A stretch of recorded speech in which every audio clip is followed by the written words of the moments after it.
Hello and welcome back to Magnetic Masculinity Podcast, where we provide men with practical tools and strategies to bridge the gap between achievement and fulfillment so that they can live their most magnetic lives. Today, we're talking about fears and beliefs and the importance that they play in, I assume, practically any area of life. And maybe before we go a bit deeper, actually, I want to mention that anybody listening, if you haven't heard episode 5, we touched on limiting beliefs there, and there might be some overlaps with information in this episode as well. So feel free to go back to that, listen to that episode. It's full of value. And maybe we can start with defining or identifying, explaining what are fears and beliefs. Great. Yeah, no problem. Easy. I'll just hammer that out. So fears and limiting beliefs, or beliefs in general, because beliefs can also be very helpful. Like if you have a belief that I have a belief that everything's always working out for me. So I see everything through that lens or perceptual filter. But if you have a belief that nobody likes you or that you're not good enough, your brain always finds evidence of what it believes. And we talk a little bit about that in the episode about the brain. So your brain will find evidence of what it believes, whether that evidence is strong or weak. So somebody could pay you 25 compliments and your brain's just going to delete them if you have a belief that you're not good enough. And then one person can say something, your brain will twist it around and see, you're not good enough. So it's very helpful to be aware of our beliefs or perceptual filters. And that does almost tie into our fears a little bit, but let's look at fears for a minute. Fears are typically, now fears can be helpful. Let's be real. If you touch a hot stove and you get burned, and then you're afraid to touch the hot stove, it's a very helpful evolutionary tool. If you suddenly, start to feel fear about a certain situation, it might be your emotional navigation system or your intuition connecting to the World Wide Web and letting you know that you're picking up on something. So fear itself is not good or bad, right or wrong, helpful or unhelpful, like anything. It's beliefs and fears are just information. They're neutral, but we can look at them. Are they beneficial or detrimental? And facing fears has been one of the most empowering things that I have done in my own personal healing journey and helped a lot of clients with, especially since I used to struggle with a lot of anxiety. So I had fears of everything, like not everything. There's a lot of things that I was afraid of. And I spent about a year facing every one of my fears, including my fear of sharks living in landlocked Canada. Even though I lived in landlocked Canada, I had a paralyzing fear of sharks. And I went to Belize and went diving or swimming with sharks to face that fear and got bit by a shark. But so then I was like, well, I literally just faced my worst fear and I survived. So there's nothing to be afraid of anymore. But yes, facing fears and reprogramming beliefs can be a really empowering way to free up energy and live our life with less struggle and more connection to others, more authenticity, more self-awareness. And again, it frees up a lot of energy. Because if we have those perceptual filters, like we talked about in previous episodes of like, I'm not good enough, nobody likes me, nobody understands me, rich people are greedy, you have to be humble, don't brag about yourself, or you have to be the best, or whatever it is, or you can't trust women, or you can't, whatever it is, those beliefs, again, become part of our reality or how we perceive our reality. So the thoughts we think over and over become beliefs. Beliefs become perceptual filters. And the brain will find evidence of what it filters or what its beliefs are. And everything that we experience in our external reality, we will bring through our own fears and beliefs, which means that we're not piloting our vehicle of consciousness. It can mean that the emotional navigation system is going a little haywire, and that some of the software is suboptimal. So that's going to impact how we're piloting that vehicle of consciousness through this magnificent Earth journey. So, question to link a bit to the previous episode about thoughts. You mentioned that kind of if you have enough repetitive thoughts, they become beliefs. So, question would be, how many thoughts? How can I know that the thought has become a belief? That's a great question. I have no idea. No, I think, I think again, back to our episode about awareness, I think first is being aware and curious, and we don't have to know everything. So we don't have to know everything. We don't have to examine everything. We don't have to go know where it happened in childhood. It can sometimes be helpful and sometimes enjoyable. But all we have to do is observe where we are now, celebrate the awareness, and make a conscious choice to do it differently over and over and over, as many times as it takes until that becomes our new subconscious baseline or new neurological software in the computer of our vehicle of consciousness. So, and part of that, again, is that Socratic questioning we talked about in our last episode, questioning the thoughts and understanding that our beliefs and our thoughts are not necessarily who we are. They might be aligned with our authentic self, but since most of those beliefs were installed before the age of 7, it's just worth examining them and sort of seeing like, hey, this is my computer. Let me see what's running in here. And without judging it or blaming it on anybody, we can say, which software, which beliefs are running that are really helpful for me, and which ones are kind of suboptimal that will benefit from a little OS upgrade or removing them altogether. And then what do I want to replace them with? So the great news is that the thoughts we think over and over become beliefs. So if we start choosing thoughts over and over, they'll eventually become a belief. Now, if we have fears present, we want to look at them, address them also, and maybe do a little parts work. We have an episode about parts. Like if you have a part of you that's terrified of success or a part of you that's terrified of failure, or you have a fear of being laughed at or a fear of whatever it is, then you might want to address that before you reprogram so that it's not like sending red light, green light, red light, green light, gas brakes, gas brakes, gas brakes. We want to have that cohesion within the members of our boardroom table. We have an episode about that where we talk about parts work, where we break our personality down to the multidimensional perspective so that we can understand internal conflict. So internal conflict is where part of us is like, yeah, I want to make money, more money. I want to have, $25 million more. And part of us is like, but people who have money are selfish and scary and dangerous. Or part of us that's like, yeah, but you're not worth it because you're a loser. Or part of us that's like, I'm doing this, trying to make $25 million because I'm not good enough. So again, it's breaking it down into sort of just curiosity and awareness and looking at the different parts without judging them or trying to force them to be different. So when we're reprogramming, sometimes it can be helpful to look at the resistance, but regardless where it came from, it might have come from childhood trauma. It might have come from growing up a man in the emotional dark ages where we've, like I've said before, we've cut men's emotional legs off in childhood. Then we put them in relationships and, interpersonal dynamics. And we're like, what's wrong with you? Why can't you walk? Well, they can't walk because we've cut off their legs. But regardless of where it came from, you have the power to change it now. It's just software. So we don't have to get too attached to the story about it. It's just more, hey, I have this software. Is it helpful or is it not helpful?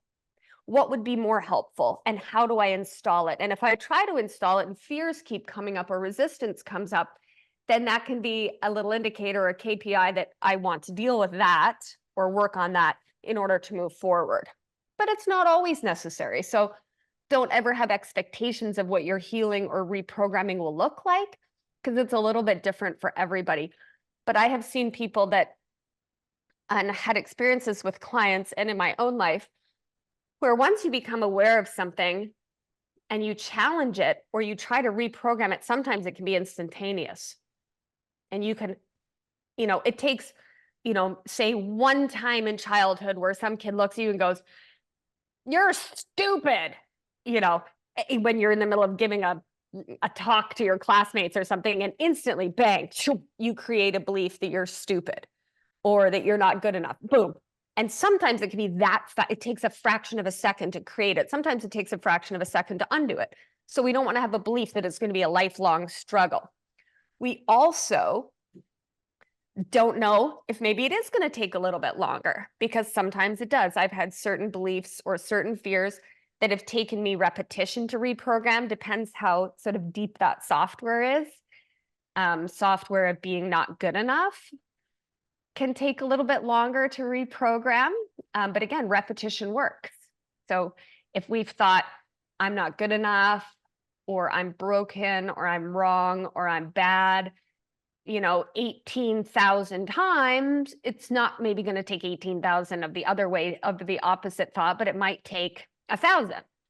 So some people, ask me what's the fastest way to reprogram. And I'm like, if you have a week where you can set an alarm every 15 minutes and just read something out loud, you can reprogram it very quickly because you're having that repetition. Or if you can hold that thought and connect an emotion to it, like if you connect an emotion to I'm not, or I am good enough, or I am enough, and you can think about a time where you felt loved and adored and appreciated, and that emotion sort of like supercharges that software in, that's very helpful. But if you think 25 times a day, I'm not good enough, and then you read mantras or affirmations on your mirror for 5 minutes a day, it's probably going to take a longer time. Or you can have one big aha epiphany and erase that software and re-record it in that, or reprogram it in that moment. Again, don't judge yourself what it looks like. Just be open and curious. And it might be very quick. It might take a little bit longer. But if it is something that takes a little bit longer to reprogram, repetition, repetition, repetition.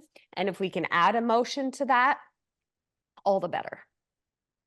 I have a question here with kind of enduring that repetition, because that in itself can, I think even like going through that repetition for some people, it might be like, how long is it going to take? Or what are some of the things that might help to endure that initial kind of reprogramming phase, especially when it's similar to what you said, not putting expectations, but if we go into it, sometimes we can end up like putting expectation, we don't meet it, and then we now jump to maybe another belief of this just doesn't work for me. It doesn't work for me. Well, that's valid. And I also want to invite you to consider that when we're growing or learning or evolving, the growth often looks like this. So then we think, oh, look, I am good enough. And then we have a shame collapse the next day when somebody, says something to us that we think, that triggers an old wound or an old program. And we think I failed. But remember, you're always succeeding. As long as you're trying, you're succeeding. And I would liken it to, say you wanted to learn how to play the piano, okay? And you weren't like a natural. I'm not a natural at music. I didn't just come out like, oh, I'll play that. I'm not. So if you really wanted to learn to program neural pathways to play the piano, and you played it once a month, how quick do you think you'd be great at the piano? But if it was really important to you to become good at the piano, and you practiced in 3 small sections a day, and then you thought about how good you felt playing the piano, and you practice mind exercises about like imagining you're playing the piano. I'm learning pickleball right now, so I'm doing this with pickleball, because I had a lot of beliefs that I was terrible at sports, because in childhood I was quite literally very terrible at sports.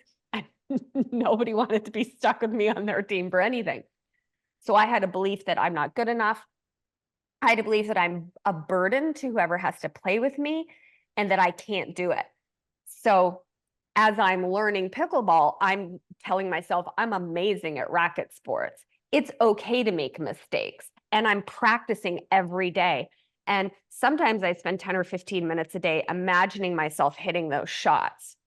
And I start to get an excited, happy feeling about what it'll be like to play and when I'm playing. So I'm learning a lot more quickly. But any sort of subconscious baseline or subconscious software is not dissimilar. You get in what you put out. You get, no, You get out what you put in. thank you. And I would just invite people to consider, if you think it's hard or frustrating to reprogram that software, I would invite you to ask yourself, what does it mean for me to not do it? How hard and frustrating and long and challenging is it to have these fears and limiting beliefs? You know, how is this suboptimal software impacting me? And what will it mean for my life when I have a lot of self-compassion? I have better self-worth. I no longer see people as a threat. You know, if you have a belief that like you can't trust anybody, you know, you're going to see everybody from this lens of mistrust, and you're going to be sending that frequency out, and people are going to feel that from you, and they're not going to want to be super close to you. And then that's going to reinforce your concept that, yeah, I can't trust them, you know, because look at how they're acting, or, you know, or a few clients that I've worked with that have come to me wanting to work on their personalities. Because for whatever reason, they started to fear social interaction in childhood, or they started to see everybody as a threat or a competition, and they learned things like keep your cards close to your chest. And so that meant that they were showing up in ways that made other people feel uncomfortable and other people not trust them. Because at the end of the day, people don't remember how smart you were or how good you were at keeping your cards to your chest. People remember how you make them feel. And if you have a lot of fears and limiting beliefs, and you behave as if those are true, because for you they are, we have 8 billion whatever parallel realities happening simultaneously. So how your unique software, program, and experience, you know, it creates how you perceive your external reality. Again, like I said at the beginning of this episode, it can really impact how we connect with others, how we make others feel, how we feel, and therefore the quality of our connection to ourselves and others, which directly correlates to our fulfillment or satisfaction with life, and how much energy we have in the vehicle of consciousness. And again, whether we are programming that supercomputer or whether those programs are just running us and then we're not piloting our vehicle of consciousness. And if we have a lot of limiting beliefs and fears that keep us disconnected, we're not going to be able to charge that heart battery. And if we're thinking thoughts like nobody cares about me or you can't trust people, that's going to send signals to your emotional navigation system. And it's just not going to be as much of a fun ride. So, follow-up question here. You said that if it's important to you, you will find a way. What if there's a contradicting belief, or there's something that for the person, it is important to address this or to work through this belief or to change it? Example could be with piano. They want to learn piano, but they might think that I'm lazy or I'm not able or anything like that, where it is important for them to get that or learn that, but there's something that is kind of contradicting them, even like showing up to do that. Yeah, that's something I look at all the time within my own life and with clients. We could go back to my pickleball example. Like if I want to learn pickleball because I think it'll be really fun and my husband likes to play it and I'm curious, and also because I love to challenge my limiting beliefs and face my fears. So that's part of the reason I'm doing it. But I notice that I have these sort of these moments where my body gets rigid. I miss a shot and I'm not like, oh, I'm afraid of looking stupid, but I'm like, I'm letting my partner down. Or see, I told you, you can't do this. But I work through it. I realize it's just programming. It's just software or a nonsense thought. It's not true unless I believe it. Remember, it's like a pop-up on our web browser in our computer, in the mind. It's a pop-up. And we can look at it, and if we click on it, we're going to go down that rabbit hole. But if we don't click on it, we can just look at it and go, how would it feel if I clicked on this? Is this true? You know, is it true that I'm terrible at sports? Well, on one level, partially. It's not, It's not my natural skill set, but that's okay because I don't have shame about it. So it's okay. Like, I'm okay to be terrible at things. I'm terrible at schedules. I am terrible at paperwork. I am terrible at computer skills. And I'm terrible at certain sports, but that's okay. I don't make it mean anything about myself because I don't have a perceptual filter of I'm not good enough. It's just more, do I want to get better at this? And then I can, with curiosity, as I'm piloting my vehicle of consciousness, I can see these thoughts come up. I can see these emotional reactions happen in my body, in the emotional navigation system. And I can use them as information to figure out where my weaknesses are so that I can strengthen them. I have a question when it comes to fears. I had one question, but then there's another one. I feel like a lot of times men are expected not to be afraid or not to have fears. So Yeah. with that question would be, how can men Afraid of having identify fears. how can men identify that they actually have a fear if they might have been conditioned to even suppress or just even convince themselves that there's no fear, I can't be afraid? Well, I would say a lot of men that I work with have fear of their emotions. And starting to identify those fears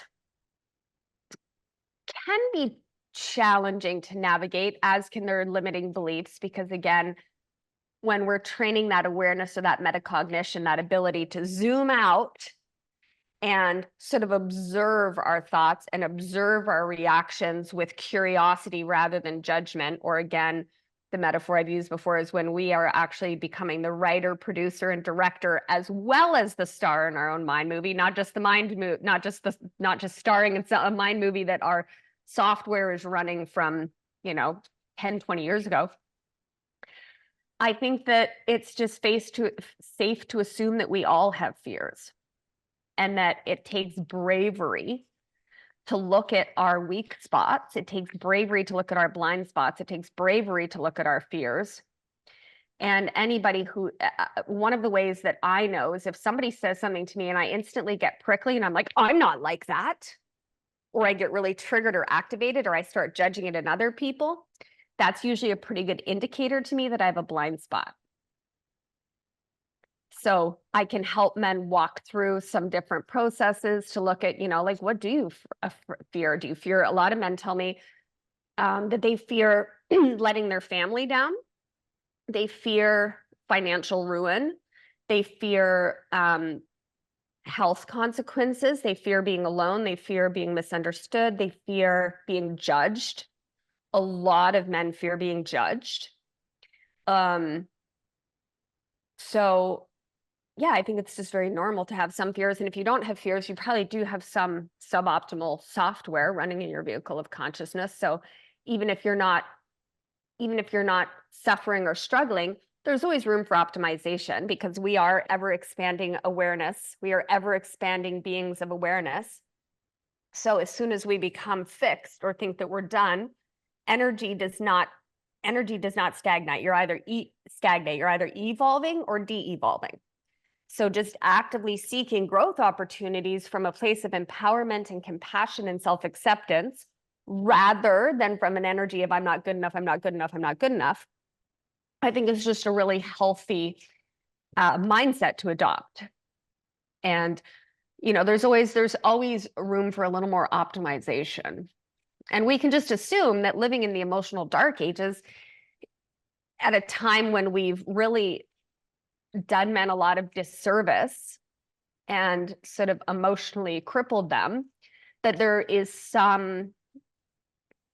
something that might be below the level of your awareness or might be in the level of your awareness that needs optimization. But if you're crushing life and nothing bothers you and your relationships are really good and everybody else really seems to like and appreciate you and your most intimate relationships are healthy and joyful, then you're crushing it.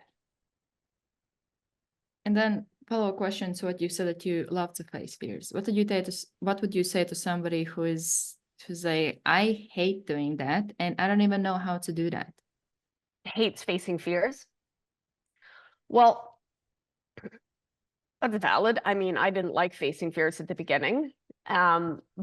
but I was so sick of living in fears. I was so sick of my fears making decisions for me. I didn't feel like I was piloting my vehicle of consciousness. I felt like my fears were taking over the controls, and kept piloting my vehicle of consciousness back into safety rather than expansion, rather than authentic alignment, rather than bliss, fulfillment, joy. So yeah, I think it's very reasonable to not like it at the beginning. But once you get the rush of facing a fear and overcoming it, and you get that sort of like, that sort of up leveling and that expansion, that it actually can become quite addictive, because then your brain starts seeking it, because it's like, wait a minute, I'm afraid of heights. And I went and I did this ropes course, and I was so proud of myself, and it built so much courage. And I was just like, wow. And I had such a rush of adrenaline and happiness afterwards. And then I was like, oh yeah, okay, now I'm on board with this. So then I wanted to face fears, because you do get a big payoff. You become less fear and more love. People often confuse that hate is the opposite of love, but it's not. Fear is the opposite of love, or the absence. Let's just call it the absence of love. Right? So not only do we have a social responsibility to humanity to sort of face those things that are keeping us from our authentic alignment, but it's just way more fun to be in love than it is in fear. And fear is a very heavy, draining motivator compared to inspiration, creativity, authentic alignment, and fun and fulfillment. What if somebody tried to face the fear and they failed? Great. Because learning looks like this. And how right? to avoid learning is non-linear. So there's no failure. You can make that failure evidence of effort and bravery, because in order to fail, it means you had to try. And what's worse than failing is not trying at all. So what do they say? There's like an acronym. What is it? Fail. First attempt in learning. So you can expect failures. If you don't have shame around failing, then you're going to expect failures. I have a client who's starting a major project, and we decided, just for fun, because there's a lot of people and a lot of money and a lot of hopes and dreams involved in his major project that's going to be life-changing for people globally. We decided he's going to have 27 failures. We don't know if that's an exact number. That number can change. So every time a failure comes up, he celebrates it with me. He's like, 26 more to go, Sandy. I'm crushing it. Whereas before, anytime one of those big sticky things came up, or he had a downshift, he would make it mean that he wasn't good enough. He would make it mean that he was failing, rather than making that failure mean he's one step closer to the massive vision of this project he's undertaking. So if we get really upset when we fail, it's really valuable information that we might want to do a little bit of self-compassion or shame work that will help us spend more time in fun and happiness. And I think one of my favorite thought leaders of this time, who in my opinion has one of the best theory of everythings that I've ever read, which happens to also be the theory of everything, very close to the theory of everything that I also share before I met him, was physicist Tom Campbell. And he says that our goal in humanity, when we're in this virtual reality or Earth experience or Earth school, is to lower entropy. And another way to look at lowering entropy of the system is going from fear to love. And remembering and becoming and embodying what we already are, which is unique, divine perspectives of source consciousness. Everybody is a genius. Everybody has gifts. Everybody has value. You are a limited edition, one of a kind perspective of source consciousness. And anything else is just software malfunctions or fears or beliefs or one part of our vehicle of consciousness, one of those systems or all of those systems out of kilter. And that there's nothing shameful about that. It's just information of, great, how do I get this amazing vehicle of consciousness back on the road, and where do I want to pilot it? I have a question on what you mentioned, going from fear to love, and I feel like this could also be linked with some limiting beliefs. How to go from something that, how to go towards something, whether it's belief or love, that is unfamiliar. So how can men listening, how can you go towards something that is so unfamiliar that you don't even know maybe what is it that you're actually going towards, or what does it look like or feel like? Well, the first step is to celebrate your awareness that you don't have it, or celebrate your awareness of where you are. Another helpful component of that celebrating the awareness is curiosity. Being curious, what would it feel like to be really proud of myself instead of constantly beating myself up? I don't know, it's unfamiliar. And what is unfamiliar is uncomfortable. Remember, we talked about my bicep metaphor. So if I want to grow a bigger bicep muscle, I go to the gym, I start lifting weights, it starts to feel really uncomfortable. I don't know what it feels like to have a bigger bicep muscle yet, but I think it might be fun because I think it would look cute in sundresses. And I think it would make it easier for me to carry heavy things from the car. But I don't know what it feels like yet, but I know that mental, spiritual, and emotional growth is not dissimilar to that of growing a bicep muscle. It's going to get a little uncomfortable.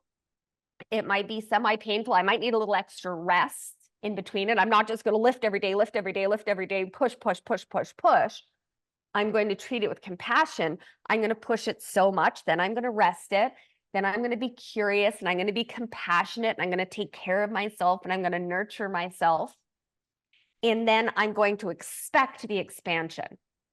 So often, another metaphor that I gave a client this weekend who is struggling because he's really actually been doing the work. He is piloting his vehicle of consciousness like a boss. He is reprogramming like a master programmer. And he had one of these these sort of expansion contraction. He had one of these going up and then going down, which again is a perfectly normal way to evolve. There's nothing wrong with that. So as we're in some of those downshifts, he's been doing the work, reprogramming. Here's two metaphors that I'm going to share with you to help solidify this. So one of them is, I want you to think, if you've ever played a video game, you play a level of the game. And some might say that Earth is like a game that we were playing, we're trying to level up.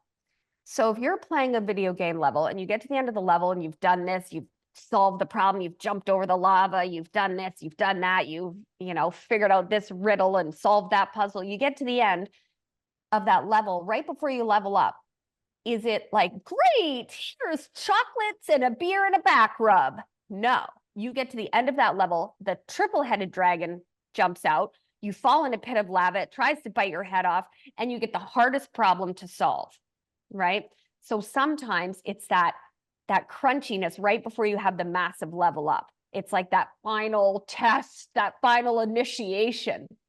And another metaphor that I like to use is, think of your computer in the vehicle of consciousness like a garden. So your mind is like a garden. You want to pull out any species that don't really belong there, but like weeds, they grow up very quickly, very back, because they've been growing for a long time and they're very good at growing back, but we just lovingly keep planting them or plucking them. And you start planting the new thoughts, the new ideas, the new perceptual filters that you want in your garden. You plant them, you water them, you water them, you water them, you give them sunshine, sprinkle a little manure every now and then if you need to, whatever they need, and you trust that they're going to grow. And they're going to grow when they're ready. They don't care when you want them to grow, but you trust. Like a farmer does not go and plant a seed and then water it for 3 weeks and then go, oh, this seed's not working, there's no corn. And they don't dig it up to see, like, what's going wrong with this seed? They're like, oh, I'm going to keep tending to it, and eventually it's going to grow. So you can either think of that video game metaphor, or think of like the phoenix burning in the ashes before it can rise again, or the caterpillar, basically melting apart so that it can be reborn as a butterfly. So it's okay. You are going to have ups and downs, and that is perfect. No matter what that journey looks like, you are crushing it. As long as we're not judging what that journey looks like, but we're just using it all as information. We're practicing that self-compassion that we talked about very intentionally in one of the earlier episodes, because it's just very important that we have that baseline of self-compassion rather than that baseline of shame that is, don't be ashamed of your shame. Everybody's got it, myself included. I've just worked on it longer, so I have less than an average human, but I probably started with more. I don't know, it's not a comparison, but I started with a lot of shame and a lot of entropy and a lot of fear and a lot of obnoxious blind spots and a lot of limiting beliefs and a lot of fears. And nowadays I have far less. It was maybe like I spent 20% of time in bliss and happiness and fulfillment and enjoyment, and 80% of the time in the shit. Now I spend 80% of the time in amazing, awesome, fun, fulfilling, blissful, inspired. I spend in my own magnetic femininity. And I spend about 20% of time in the shit. But over time, it didn't just go flop. It went from, 80-20 to 70-30 to 50-50, and then back to 80-20. And then 60-40, and then 50-50, but I held 50-50 a little longer before I slammed back to my old, another metaphor that I find very helpful, because metaphors are very helpful for our brains to reprogram them. So you're reprogramming it right now just by listening to this. You're planting the seeds. It's fine. They're going to grow. You're nailing it. If you're trying to, say, climb a flight of stairs, imagine learning like this. You go from the first stair to the fifth stair. Then you fall back down to the first stair. Then you climb up, and you only climb up to the third stair this time, but you stay there longer before you fall back down to the first stair. Then you climb up to the fifth stair, but you stay there slightly longer. And this time you fall down, but you only fall down to the second stair. And then you step up to the seventh stair and you fall slamming back down to the third stair, but you're not falling down to the first stair anymore. So we can also look at the frequency, duration, and intensity of that which you're trying to program, so that we keep finding evidence that it's working. Because again, then we can maximize the biology of the belief or the placebo effect, while also reprogramming our nervous system, reprogramming that emotional navigation system, filling and charging that battery, and reprogramming the software so that it can run optimally. How to deal, because I feel like at the logical level, this is like, great, makes sense. But Yeah. what if somebody listening is in a place where they're like, I just want to be out of here, like yesterday, and what would you suggest when it comes to patients or managing expectations, and to keep showing up even as they go through that painful place that it's so painful that I literally just want to be out of it? Okay, so for people that are feeling frustrated by the journey and feeling I call them like the up-leveling symptoms, and feeling sticky in that, and there is discomfort in expansion. So I would invite you to consider a couple of perspectives. One, you could keep in mind why you're doing it and what's on the other side of it for you. And two, what is the cost of staying the same? You can either grow. There's more ways, but I'm gonna narrow it down to two. You can wait till the pain of staying the same outweighs the perceptual pain of growth or expansion, because growth and expansion can be uncomfortable. A lot of people confuse feeling better with healing. So they go and they do breath work or all these yoga, whatever, and that's great. And chase your bliss, which is great. I think we should chase what makes us happy, but not if we're avoiding the discomfort, because then we're not actually going to be up leveling. We're just going to be distracting, bypassing, avoiding, and resisting. And again, what we resist persists. So learning to jump right into the discomfort and making that discomfort mean that you're growing and expanding over time rewires the program that the software that tells us it's much better to stay the same. And that's where the self-compassion, turning that inner critic to an inner coach, and training your brain like you train a dog, like we talked about in our brain training episode, so that eventually you become very familiar with that discomfort. Now, when I start feeling it, I'm like, oh, okay, this sucks. This feels really uncomfortable, but I know that a big expansion is coming, or that I'm fighting the expansion and trying to, my conditioned self is trying to slam myself out of my authentic alignment back into my old programming. And I have that even with what I know, and that I teach this all over the world, I still experience it in my own life.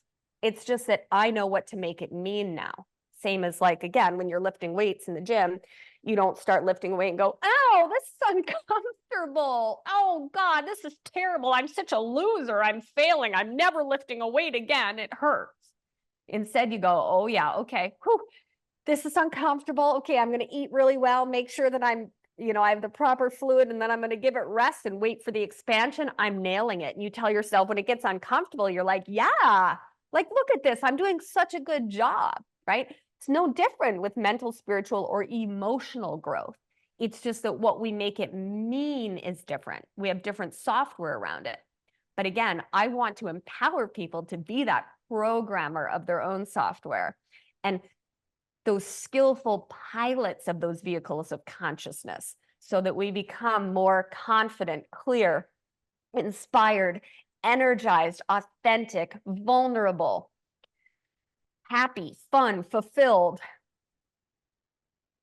and less stuck in the confines of having that vehicle of consciousness have one or all systems out of alignment, and stepping into that power of the real multidimensional man.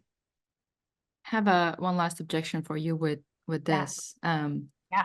So if growth and expansion comes through pain, and anybody listening might be discomfort, I don't necessarily want to use the word pain. Sometimes it's painful, and sometimes it's not. Sometimes it's exciting and fun and fulfilling and rewarding, and sometimes it's painful or uncomfortable. I don't even like to necessarily, I mean, it can be painful, sure. Like eating shit sandwiches, being like, yeah, actually, you're the problem in your family. You're the bully. Or actually, you're the reason that this is happening. Or, like training ourselves to eat our shit sandwiches and become more self-aware, or do shadow work or blind spot work, whatever metaphor you prefer is valid.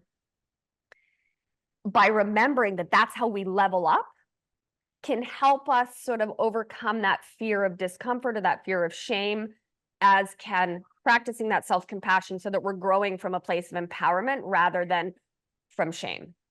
Okay.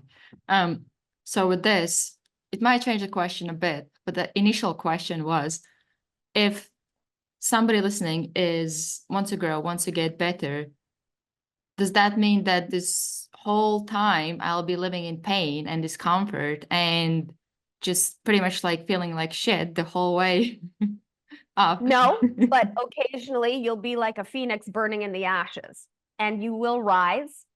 Or no different than going to the gym. I think that's a wonderful question, Astra.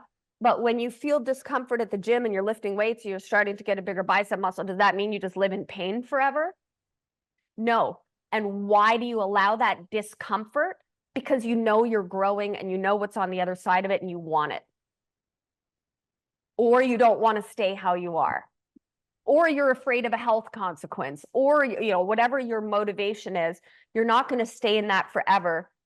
But again, over time, we can actually wire our brains or program the mind garden to understand that, again, this discomfort that sometimes happens, this expansion, means we can make it mean with our little brains, our meaning makers, our computers. We can make it mean that we're growing and evolving, and that makes it taste a little sweeter. And just being really self-compassionate when we are in the shit, or we are, having a purge. Like a lot of men I work with have to go through that sort of, or choose to go through that emotional purge where they're releasing those beach balls, like we talked about, all of the the emotions they've been stagnating and suffering and stuffing down for years. But I tell you, it feels a lot better to let them out and feel that sensation. Remember, we talked about this, I think, in our emotions episode. The worst thing that can happen is you feel an unpleasant sensation in your vehicle, and it will pass. It's just a sensation, and you are safe. You will be okay, and you will level up. And then you will be more free. Yeah. It is one of the follow-up questions. I feel like you kind of already addressed it about, I feel like for men, when it comes to physical, it might be easier to understand that if I do this hard workout, I'm going to get better, I'm going to get stronger. But with emotions, especially if they're not used to or they haven't been given the tools, that might feel really overwhelming or this huge mountain to deal with. Definitely can. It absolutely can. And the first thing I would say again about that is you're not alone. I have worked with brilliant, amazing, inspiring, game-changing, thought-leading, wealthy, compassionate, amazing men, and they all feel that way. So it's okay. You're not alone. It's normal. Anything you're doing for the very first time can feel overwhelming. Like me trying to play racket sports or somebody trying to start a new company. I work with a lot of entrepreneurs, and something goes from an idea of, okay, I want to have this massive company. It's going to employ thousands of people. I want to do this, this, and this. Well, if you've never done any of that before, the first time when you start taking steps, you're going to make failure. You're going to experience failures that are going to cultivate clarity on what to do instead. Right? That's sometimes how we learn. We try this, we try this, we try this, we try this. Then we go, okay, every one of those failures taught me what not to do or taught me what to do instead. So we just look at it like it's a big project that I'm undertaking, but this is going to be the most rewarding, fulfilling, worth it project you've ever taken on. This journey is going to be the journey that leads you to your freedom, your connection, everything you wanted. So if you're a man listening to this and you're afraid of your emotions, that's okay. That's normal. Do it anyways. Because it's going to be so worth it. And it is holding you back. It costs a lot of energy to have all these suppressed emotions. And it prevents you from deeply being able to connect with others. And if you could link, I do have an article I write about emotions being a package deal. And if you're not willing to feel the emotions that we judge and we don't prefer, it sort of, in my experience, pinches you off from the opposite or polarity of that emotion. So you end up in this perpetual state of neutrality, or you get frustrated and you get like one or two emotions, but you're kind of stuck and you feel lonely, frustrated, like something is missing and you don't know what it is. Well, if you want to really step into bliss and joy and open that emotional navigation system, you don't get to just pick one or two or three things that you want to feel. But over time, again, that scale's going to tip and you're just going to be free. And it's good. I just promise you, it's going to be so worth any discomfort, because it's going to be so much more rewarding than any gym, any results from the gym, which are also very rewarding, and I love it. I'm a big fan of physical activity. Or starting any company. This is you. This is your life. This is your legacy. This is how you are going to experience your life. This is how you're going to understand yourself and connect with others. So do it. Just do it. Yeah. So that's beliefs and fears. Yeah. Anything you want to add? No, if anybody, I'm like, no, and then I start. Yes, if anybody wants to help to map out their own unique magnetic masculinity blueprint, please feel free to book a strategy session with me. That's a one-time free session where we kind of hammer out some of the details in your unique magnetic masculinity blueprint and decide if we are a fit to work together. And if we're not, if I don't make that recommendation, because I don't work with everybody, I'm very selective about who I work with, then I can at least make recommendations of what resources might be really helpful for you, And we're one step closer to helping at least 1 million men heal, grow, and step into the power of magnetic masculinity. And if you're listening to this podcast, you are an evolutionary leader. And I thank you for what you are doing to help humanity heal and redefine what it means to be a man. Yeah. And as always, any questions, comments, feedback, you can leave them if you're watching on YouTube in comments, or there's always in show notes a link that you can click on and you can submit it there. And next week, we're talking about law of attraction, or as you call it, law of magnetism. Yes, law of magnetism, mirroring, manifestation, pick your metaphor. They're all valid. And that's going to be a fun episode. And I'm going to explain what the common barriers are in experiencing the results or becoming that magnetic energy where everything you want and better is attracted to you and drawn to you, almost like you couldn't stop it if you tried. So definitely you don't want to miss that episode. Yeah, we'll see you then. Okay, bye for now.